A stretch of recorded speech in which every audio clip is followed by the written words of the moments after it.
Labor's long-awaited review has finally been handed down. This has been thorough and pretty honest stuff from Labor as well, not pulling many punches and going through a whole host of failures and blaming that for the election loss May 18, including plenty of hubris on the Labor side. Let's go through some of the key points of this review. It didn't pull punches on Bill Shorten. It said his unpopularity was certainly a factor, but wasn't saying it was the only factor. No persuasive strategy from the party, no simple policy narrative. In fact, too many policies, too many to even explain to the electorate. Anti-coal and Adani rhetoric also hurting the party, particularly in New South Wales and Queensland. Some of the key swings against Labor, why this happened and to where. Low-income voters going against the party, particularly worried, even when they were announcing a lot of policies that were about spending, worried that could send the country broke. Outer urban and regional voters, a lot been spoken about that, including by Jim Chalmers last week, and Chinese Australian voters as well, deserting the Labor Party in various key seats.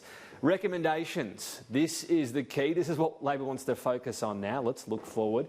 Ditch the top end of town rhetoric. We've already seen that go by the wayside. Retain core party values, so don't get rid of everything, and which policies stay will be the fascinating sequel to this review. Fewer, more coherent policies, whatever happens, so a smaller target perhaps, if not a small target. Broaden the base of the appeal for the Labor Party and pursue truth in advertising. Now, this is not so much an internal recommendation, but one for pursual within politics, within the political realm, when something the coalition perhaps could push back against. Why? Well, are they against truth in advertising? No, but they might point to what happened in 2016. Labor here is pointing to what happened in 2019 and the so-called death tax campaign that was being run on social media. But the government has been pointing for a long time and howling about the Mediscare campaign in 2016. I spoke to one of the review's authors, Jay Weatherall, about that point. Would have to run the gauntlet. If it couldn't meet the test of not being false or misleading, it would be the subject of a declaration by an electoral commissioner to that effect, and that can have its own powerful electoral effect. It's happened in South Australian politics. I know it has a chilling effect on the way in which the very party secretaries approve materials in South Australia. I've seen that happen with my own eyes. And that's a good thing. People should think twice about putting out false and misleading material, and it should be the subject of adverse comment by an independent regulatory authority. But you've singled out the death tax and what happened there. Is it fair enough to put Mediscare in the same basket? I don't know. It would have to run the gauntlet of that test. But you'd have to say there were never any plans to sell off Medicare, however you might even do that. This campaign based on possibly privatising the payment system. I mean, if you're going to call out the death tax, don't you have to call out what happened in a previous election as well? Well, we've asked to analyse the 2019 election, but this would apply to both parties.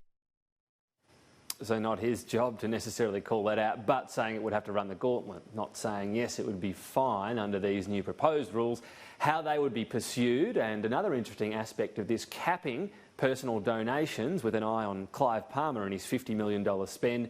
How to do that, what number to put on that cap, for example, that's up to the Labor Party, says Jay Weatherall. We've had response already from Bill Shorten. In fact, just before this was released, Bill Shorten got on Twitter for his own reaction to this loss. He's been asked before, but putting it in words today, just ahead of the report coming out.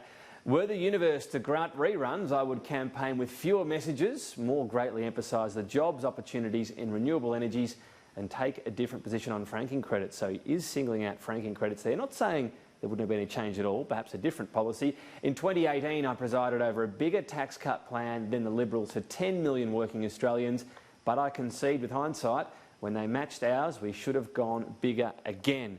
So, Bill Shorten with his own remarks on what happened there, not talking about his own unpopularity, perhaps no surprise. This was singled out as a factor, but Jay Weatherall says it doesn't mean Bill Shorten is unelectable.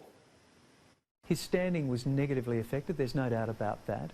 But Bill's future is a matter for him, and we make no personal criticism of him. We think that he wasn't unelectable. We think, in fact, he should have won the election. But there were obviously other profound failings in the campaign. Right. But, so not unelectable, and you don't feel as though that should be a tag that goes on him in the future, unelectable, despite having lost two elections? No, of course not. No.